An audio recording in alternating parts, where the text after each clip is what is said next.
जी, तो हम सिनॉप्सिस के बारे में बात कर रहे हैं, ठीक है, या सर्च प्रपोजल के बारे में।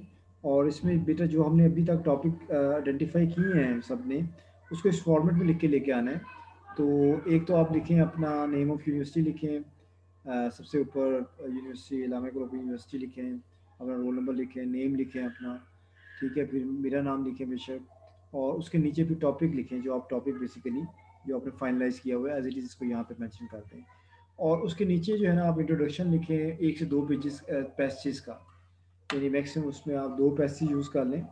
तो उसमें आप इंट्रोड्यूस करवाएं कि ये जो मेरा टॉपिक है, इसमें प्रीवियस लिटरेचर को कैसे सपोर्ट कर रहा है और मेरे क्या इस बारे में व्यूज़ हैं, तो उसको आपने नट शेल में इंट्रोडक्शन में लिखना होता है।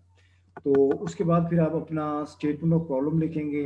यहाँ पे as it is statement of problem नहीं है, लेकिन स्टेटमेंट प्रॉब्लम लिखना मुश्किल नहीं है, मैंने खुद इसको छोड़ा है यहाँ पे, ताकि मैं आपको बता सकूँ कि स्टेटमेंट ऑफ प्रॉब्लम कैसे लिखा जाता है, ठीक है।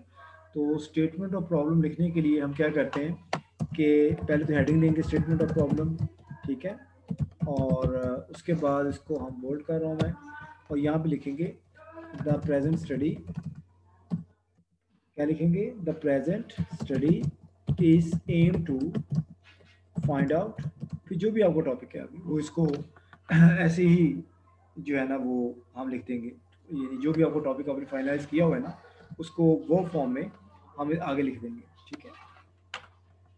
तो आगे जैसे मैं यहाँ पे लिखा हुआ है एक्सप्लोरिंग 21st सेंचुरी स्किल्स, तो मैं फाइंड आउट की जगह पे एक्सप्लोर भी लिख सकता हूँ, to explore 21st century skills of among trained teachers and their effect on the academic achievement। For example ये मैंने लिखना है, तो यहाँ ई को मैं छोटा कर देता हूँ, तो ये मेरा एक तरह से स्टेटमेंट ऑफ प्रॉब्लम हो गया है। तो स्टेटमेंट ऑफ प्रॉब्लम लिखना जो है वो क्वाइट ईजी है, इसमें कोई मुश्किल नहीं होती।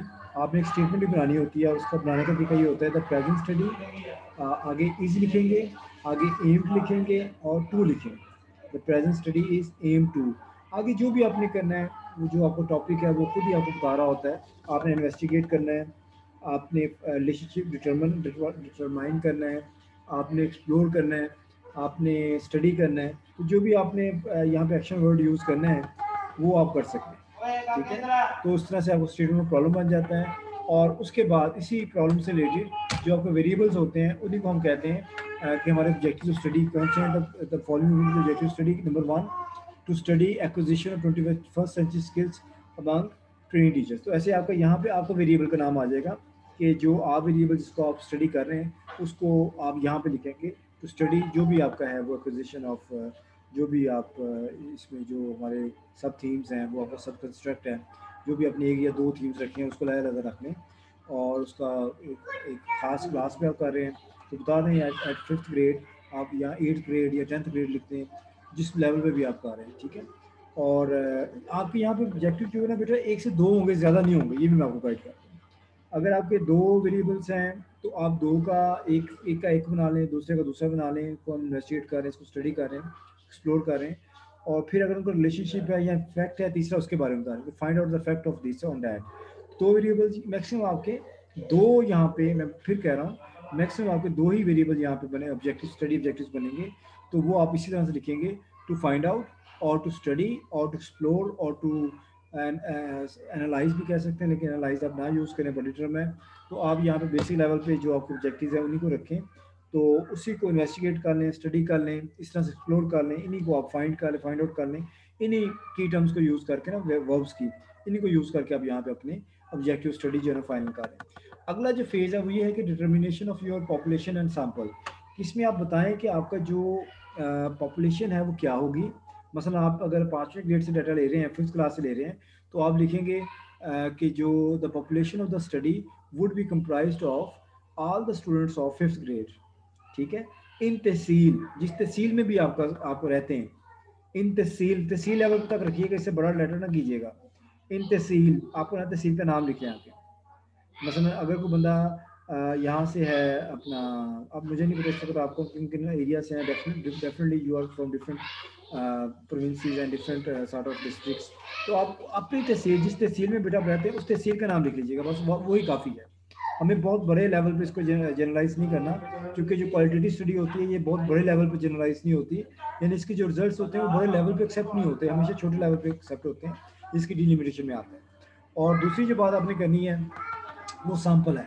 तो यहाँ पे आप लिखेंगे 5 स्टूडेंट्स ऑफ ग्रेड 5 या 7 स्टूडेंट्स ऑफ ग्रेड 5 या 9 स्टूडेंट या 8 स्टूडेंट या 12 स्टूडेंट, जितने मैक्सिमम या मिनिमम आपने करना है, ये अप टू यू, आप कितनों से करना चाह रहे हैं वो यहाँ पे फिगर लिख दें।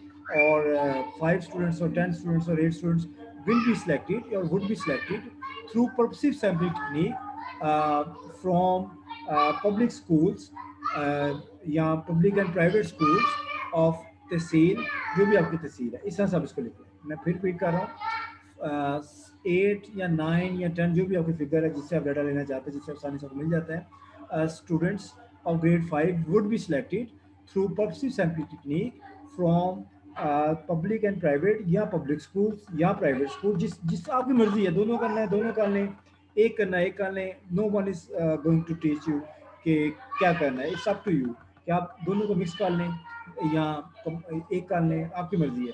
तो बेहतर ये है कि आप एक कर लें, ये ज़रा आसानी होती है, चूँकि एक जो स्कूल होते हैं ना, मतलब गवर्नमेंट स्कूल के एक जैसे मसाइल होते हैं, तो पब्लिक में वैरायटी आ सकती है, कुछ स्कूल के कुछ तरह के मसाइल होते हैं, कुछ के कुछ तरह के मसाइल होते हैं, कोई लार्ज स्कूल होते हैं, कोई स्मॉल स्कूल होते हैं जो प्राइवेट में आते हैं। लेकिन जो पब्लिक स्कूल्स हैं उनकी नोमेनक्लेचर ऑलमोस्ट एक जैसे होते हैं, उनके बच्चे के मसाइल भी एक जैसे होते हैं। तो प्रायोरिटी यही है कि आप पब्लिक कर लें, अगर नहीं कर सकते दोनों को मिला कर लें, चूँकि प्रैक्टिस ही कर रहे हैं तो इनको दोनों को आप लिख सकते हैं, ठीक है। तो आगे आपका मेरा रिसर्च इंस्ट्रूमेंट है, तो यहाँ पे आप रिसर्च इंस्ट्रूमेंट मैंने लिखा हुआ है, a semi structured interview schedule will be developed to collect data from the students of 5th grade या 8th ग्रेड या 10th ग्रेड, जो भी जिस लेवल पे आपने अपना डाटा कलेक्ट करना है, जो आपने डिटरमाइन किया है, आपका जो भी सैंपल होगा। और उसके बाद बेटा आपके ऑपरेशनल डेफिनेशंस हैं, इनको बेशक आप लास्ट में लिख लीजिएगा, यानी एक तरह से अच्छा रिसर्च पर डाटा एनालिसिस है, तो डाटा एनालिसिस जो है वो आप करेंगे थ्रू थीमेटिक एनालिसिस। किसके थ्रू करना है? थीमेटिक। बस ये स्टेटमेंट लिखनी है, हमने कुछ नहीं लिखना। That data will be analyse through thematic analysis, के जो हमने क्वेश्चन बनाए हैं उन पर जो बच्चों के रिप्लाईज आ रहे हैं, उसमें कौन कौन सी थीम्स और सब थीम्स जो हैं वो बन रही हैं, उनको हमने नोट करना होता है थीमेटिक एनालिसिस। इसको थोड़ा स्टडी भी कीजिएगा ऑनलाइन, आप उसको गूगल करें थीमेटिक एनालिसिस कैसे होता है, तो उसको थोड़ा स्टडी भी करें, मैं आपको इसकी स्लाइड्स भी शेयर कर दूँगा और कुछ थोड़ी बहुत एग्जाम्पल भी वर्क में। और उसके बाद ऑपरेशनल डेफिनेशंस हैं। ऑपरेशनल डेफिनेशंस में बेटा आता है कि जो आपने अपनी स्टडी के अंदर जिन वेरिएबल्स का जिक्र किया है, जिन सब थीम्स का जिक्र किया है या जिन थीम का जिक्र किया है, उनको आप ऑपरेशन डिफाइन करिए, आप इससे क्या अंडरस्टैंड कर रहे हैं। जैसे स्टूडेंट्स वेल बीइंग है, तो उससे आपका क्या मतलब है। आप देखिए मुख्तलिफ ऑथर्स हैं, उन्होंने मुख्तलिफ डेफिनेशन दी होंगी इस चीज़ की, तो आपको कौन सी डेफिनेशन अच्छी लगती है, ये समझते हैं कि आप इस पर काम करना चाह रहे हैं, तो उस पर्टिकुलर डेफिनेशन को आप लोग जो है वो यूज़ करेंगे अपनी स्टडी के अंदर, उसे कन्फाइन करेंगे अपने वर्ड्स में कि मेरा इस डेफिनेशन से ये अंडरस्टैंडिंग है, मेरा इस बात से ये मतलब है, उस डेफिनेशन को जैसे स्टूडेंट वेल बीइंग उसको डिफाइन करें।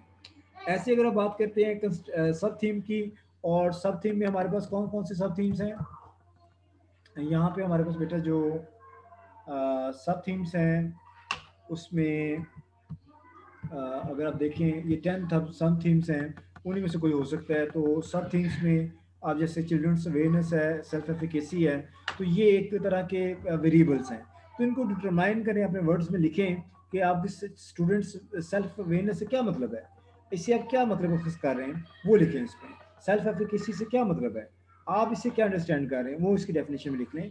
या एक वेरिएबल है या दो हैं, what ever depends on you, तो आप दूसरा अगर वेरिएबल है या एक से ज़्यादा वेरिएबल है तो दोनों को लिखते हैं। अगर आप एक ही है तो बस एक लिखते हैं। तो आप यहाँ पे 2 या 3 जो भी आपके टॉपिक में वेरिएबल्स आ रहे हैं, वहाँ यहाँ पे आपने इसको ऑपरेशनल डिफाइन करना है कि आप इसे क्या मतलब ले रहे हैं। और उसके बाद जो है आपका बेटा लिटरेचर व्यू है, और लिटरेचर व्यू चूँकि मुझे नहीं पता इसमें आपकी यूनिवर्सिटी रिक्वायरमेंट क्या है, ये मैंने अंदाजे से ही आपको गाइड करने के लिए कहा है कि कम से कम इसमें 3 से 5 जो पेजेस हैं वो आप लिखें। उसको एपीए फॉर्मेट आपने यूज़ करना है, इसको आपने जस्टिफाई करना है, डबल स्पेस यूज़ करना होता है। और फर्दर ये है कि डबल स्पेस का मतलब ये होता है कि आप वर्ड में लिख रहे हैं तो कंट्रोल 2 करने से डबल स्पेस हो जाता है, या ऊपर इसकी जो लाइन स्पेस है उसमें से 2 जो लाइन स्पेस है वो चूज़ कर लें तब भी हो जाता है। और उसके अलावा जो है मैंने यहाँ पे इसलिए लिखा था कि आपको लिटरेचर व्यू बनाना है कि भाई लिटरेचर व्यू बनता कैसे है। आप थोड़ा सा लिटरेचर व्यू के बारे में 3 से 5, 8, 10, 12 पेजेस जो हैं वो बन सकते हैं, तो आप बनाएं, 5 बनाएं, 6 बनाएं, 8 बनाएं, लेकिन कम से कम 3 से 5 तो लाजमी होना आपके साथ। और उसके बाद आपके बेटा रेफरेंसेस हैं कि आपके जो रेफरेंसेस आपने रिव्यू में दिए हैं, साइटेशन की है, इंट्रोडक्शन में जो भी आपने बताया है कि फ़लाँ ने ये बात कही है, फ़लाँ ने ये बात कही है रेलिवेंट टू माई टॉपिक, तो उसके जो भी ट्रू रेफरेंसेस हैं उसको फिर नीचे आप एक ही फॉर्मेट में लिखेंगे, जिसमें मैंने आपको बताया था कि आप सबसे पहले ऑथर्स नेम लिखते हैं, उसके बाद आप ईयर लिखते हैं, फिर उसके बाद टॉपिक लिखते हैं, फिर जर्नल लिखते हैं, फिर उसके वॉल्यूम, और उसके बाद उसका एडिशन, और आखिर में उसके पेजेस कौन कौन से पेज नंबर है, अगर कोई DOI है उसका वो भी साथ में लिखते हैं, या वेब लिंक है वो देते हैं। ये मैंने पूरा आपको एक लेक्चर दिया है AP फॉर्मेट पे, अगर जनरल रेफरेंस है किसी आर्टिकल का।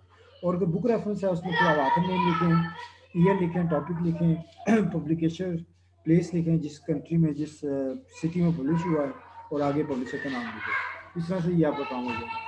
तो it was all about synopsis और योर वर्क ऑफ प्रेजेंटेशन। अब आपकी मर्जी है, इसको बेटा वर्ड में कर लें, PPT में कर लें, ये बातें हैं जो हमें चाहिए आपके प्रेजेंटेशन में, कि आप अपने टॉपिक को एक्सप्लोर करें इस अंदाज से कि ये एक सिनॉप्सिस या रिसर्च प्रपोजल के फॉर्मेट में ये चीज़ आ जाए, और इसको आपने बेटा कल की क्लास में सब ने प्रेजेंट करना है। ये मुश्किल काम नहीं है, एक दिन में आराम से हो जाएगा आपसे। तो अगर जस्ट सपोज कि आपका 3 पेजेस का लिटरेचर रिव्यू, 5 का भी फौरी कंप्लीट नहीं होता, तो फिर आप लिटरेचर रिव्यू के बगैर ही इसको प्रेजेंट कर दें, लेकिन कम से कम प्रेजेंट करें। सबमिशन इसकी बाद में कर लीजिएगा, सबमिशन इसकी बाद में कर लीजिएगा, लेकिन उस वक्त आप ये सारी चीज़ें करके मुझे दीजिएगा, ताकि इसकी कोई वैल्यूएशन हो तो मैं आपको प्रॉपर्ली कर सकूँ। तो ये बेटा आपकी रिक्वायरमेंट है, कम से कम आप ये काम लाजमी करें, ठीक है। And hopefully you will understand what I am talking here,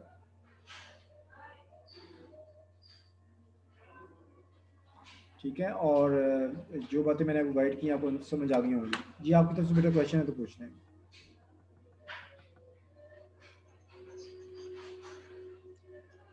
statement of problem है, जो मैंने यहाँ पे छोड़ा हुआ था, जान के छोड़ा हुआ था, कि आपने एक लाइन लिखनी होती है जिसमें लिखना होता है study the present study is aim to explore, या फाइंड आउट, या एनालाइज, या इस तरह से की टर्म यूज़ करते हैं, इन्वेस्टिगेट कर लें, ज़्यादातर इन्वेस्टिगेट यूज़ कर लें, तो इस तरह से आपका रिसर्च प्रपोजल जो है ना वो लिखा जाएगा, आगे आपको टॉपिक आ जाएगा, ठीक है। या उसमें थोड़ी बहुत चेंजेस आ जाएंगी, तो वो करके मुझे भेजेंगे, मैं आपको गाइड कर दूंगा जब मुझे आप बता रहे हैं, ठीक है। तो ये मुश्किल काम तो नहीं है। पॉपुलेशन बेटा मैंने आपको बता दिया, पॉपुलेशन कैसे लिखते हैं, सैंपल कैसे लिखते हैं वो भी बता दिया, सैम्पलिंग टेक्निक भी आपको बता दिया है, उसके बाद ऑब्जेक्टिव कैसे लिखते हैं वो भी आपको बता दिया है, रिसर्च इंस्ट्रूमेंट कैसे लिखते हैं वो भी मैंने फिक्स कर दिया है, ये चीज़ें मैंने फिक्स कर दी हैं। एनालिसिस कैसे करते हैं ये भी मैंने फिक्स कर दिया है। ऑपरेशन डेफिनेशन अब आपने खुद करनी है, जो डिफरेंट जो आपके सब थीम्स हैं उसमें जो भी आपको टॉपिक्स में आ रही हैं उसको ऑपरेशन डिफाइन करें। लिटरेचर रिव्यू बेटा आपने करना है, रेफरेंसेस आपने देने हैं। अब ये छोटा सा काम आपने करना है, कोई इतना बड़ा काम नहीं है, बाकी प्रेजेंट करना है इसको, ठीक है।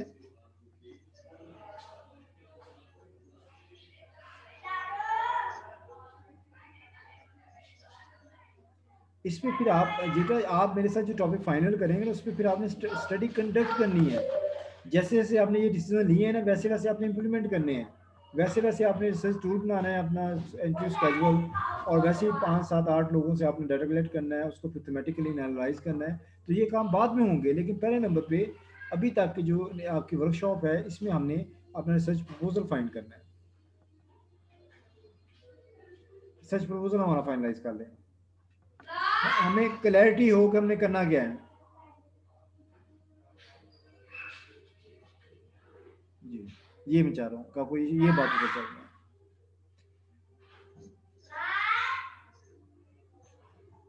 बेटा यही है जो मैं आपको बता रहा हूँ, इसको रिसर्च प्लान कहते हैं, प्लान कहते हैं फ्यूचर एक्टिविटी को, whatever we are going to do in future, that is our plan, ठीक है। आपने फ्यूचर में जो काम करना होता है उसको बेटा रिसर्च प्लान कह उसको प्लान कहते हैं। इस तरह जो काम अपने फ्यूचर में रिसर्च के तौर पे करना है वो आपका रिसर्च प्लान है, ये रिसर्च प्लान है आपका।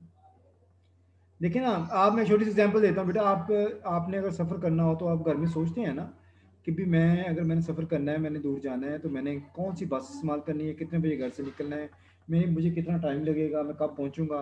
तो ये आपका प्लान होता है जो आप आज सोच रहे होते हो, तो कल आपने इम्प्लीमेंट करना होता है। तो प्लानिंग आपकी रिटर्न भी हो सकती है और वर्बल भी हो सकती है, लेकिन ये रिटर्न प्लानिंग है।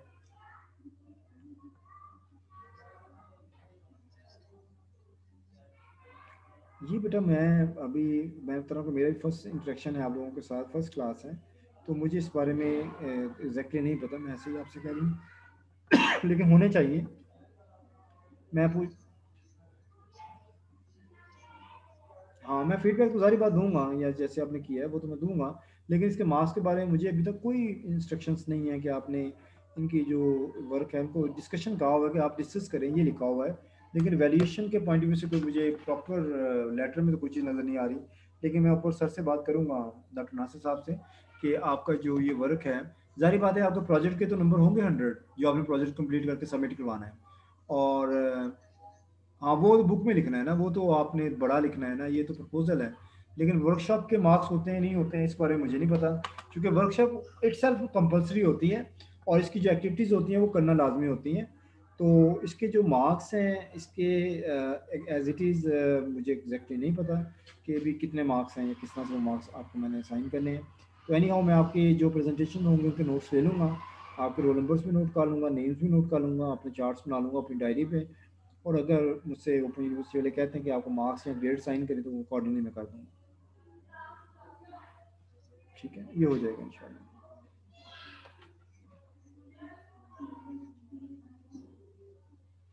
हाँ, बोल के बताएं बेटा क्या लिखा हुआ है।